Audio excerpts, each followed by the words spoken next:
Hello and welcome to my unboxing and review of the Russell Hobbs Purify air fryer, which I bought today from TJ Hughes in Glasgow.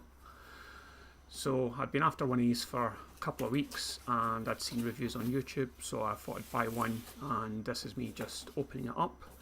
So standard instructions at the top, separator paddle. So you can separate your food while it's being cooked. Instructions, which I'll read later on.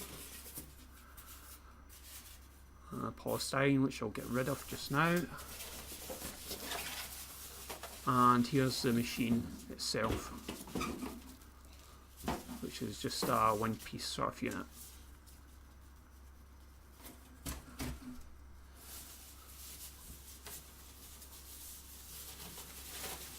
So it is quite sturdy, and once I get this wrapping off, then we'll have a quick look at it. Handle and a couple of control knobs at the front of the machine, temperature and timer. As I say, a couple of ventilation holes, fairly good weight to it, and as I say, quite sturdy. So inside here is where you'll put in your cooking ingredients, your food.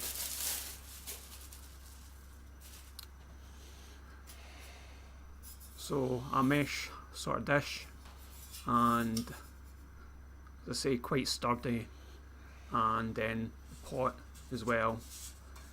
Nice sort of smooth metal. Obviously you don't want to get it scratched, and sort of like what it can do label.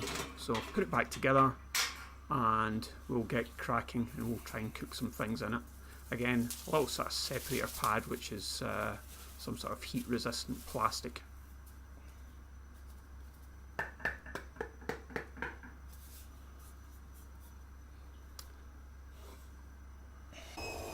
So today I'm going to cook some French fries and onion rings. Just thought I'd start off with them. Basic Tesco onion rings, breaded. So let's get cooking. So set it up, and just going to separate the onion rings from the chips or the French fries. So that fits in. It doesn't go all the way down, so if you put chips in, they'll probably slip through into the other segment. As I say, it sort of flaps about there.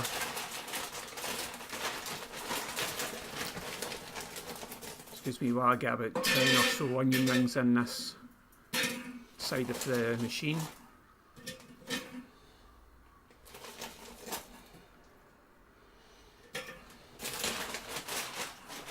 And I'm just going to go for two sort of handfuls of French fries just to see what they come out like. Nothing too to the brim, just get some ingredients in there.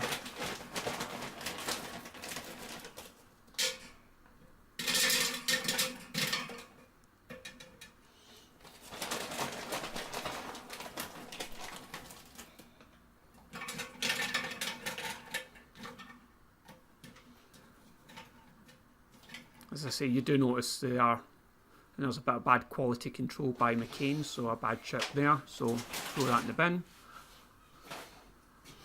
And what I'm going to do is put it in the machine, and we're going to go for about 20 minutes. I'll separate, I'll give the machine 10 minutes and I'll toss the food about at 10 minutes in.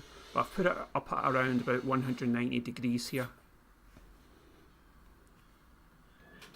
Degrees centigrade. So once the machine's in, starts whirring away. It's not overly noisy. I think the microphones picked this up quite well, but it isn't as noisy as it sounds here on this video. As you can see, 20 minutes and around 190 I've put it in for. So hopefully we'll get some nice crispy, crunchy chips and crunchy, crispy onion rings as well.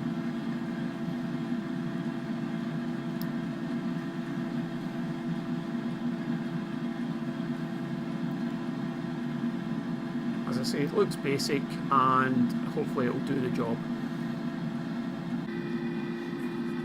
So halfway in, the machine's probably been running for about 8 or 9 minutes, and I'm going to take the chips out just to have a quick look and see what it's like. So pull it out, and as soon as you do that, the machine stops. So fantastic. You can sort of see that, yeah, there's some of the chips, they are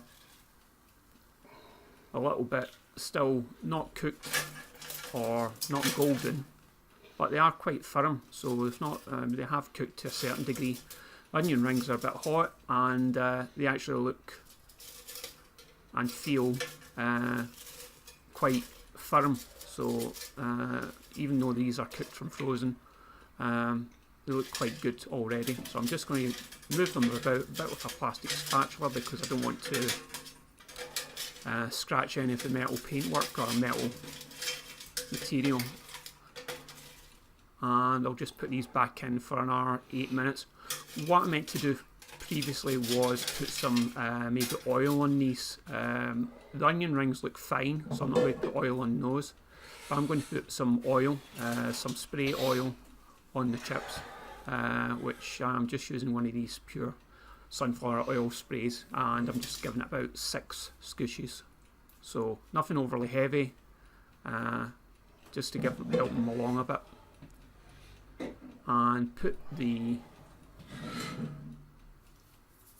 also put some salt on it, and then put the container back in the main part of the machine, and instantly it starts up again. And now that's us. It's probably been about 18-19 minutes worth of cooking, and the onion rings look really good, and the chips look quite firm, and as you can see when you hit the plate, there's not any sort of ones that aren't really cooked. Some are a little more brown than others, but that's to be expected. So just dish these out. The actual metal part of the machine is, of this container, is quite warm. There's little bits of breadcrumbs, and maybe should have got a dish towel for this part, but you can see a little bit of oil, not too much. And so put that in the sink and let it, I'll go back to that later. So you can see there the chips and the onion rings actually look quite good, they're not burnt. Taste test, these onion rings actually feel quite firm to touch. And the chips, actually very crunchy, not like if you had them in the oven they would be baked and not have any sort of like potato inside. They're crunchy on the outside, but they've got the potato in the middle, which is very good. For a first attempt, yeah, I think they're actually very nice. So far it's a good buy. Sorry, can't stop munching here. So, but they are very crunchy chips. Just the nice part of being crunchy, as I say. Very good. And the onion rings very firm. I'm just going to break this apart. Obviously Tesco's don't have a lot of onion in their onion rings, but not too bad. Actually I quite like their onion rings, so again, very crunchy. As I say, the outside of the onion ring cooked very nicely, crunchy, crisp, but the inside not overly cooked. Well, cooked to the right degree. I mean, like, you can still taste the onion, etc. So overall, I'm very happy with this first purchase of an air fryer. Look quite nice chips, and onion rings are fantastic.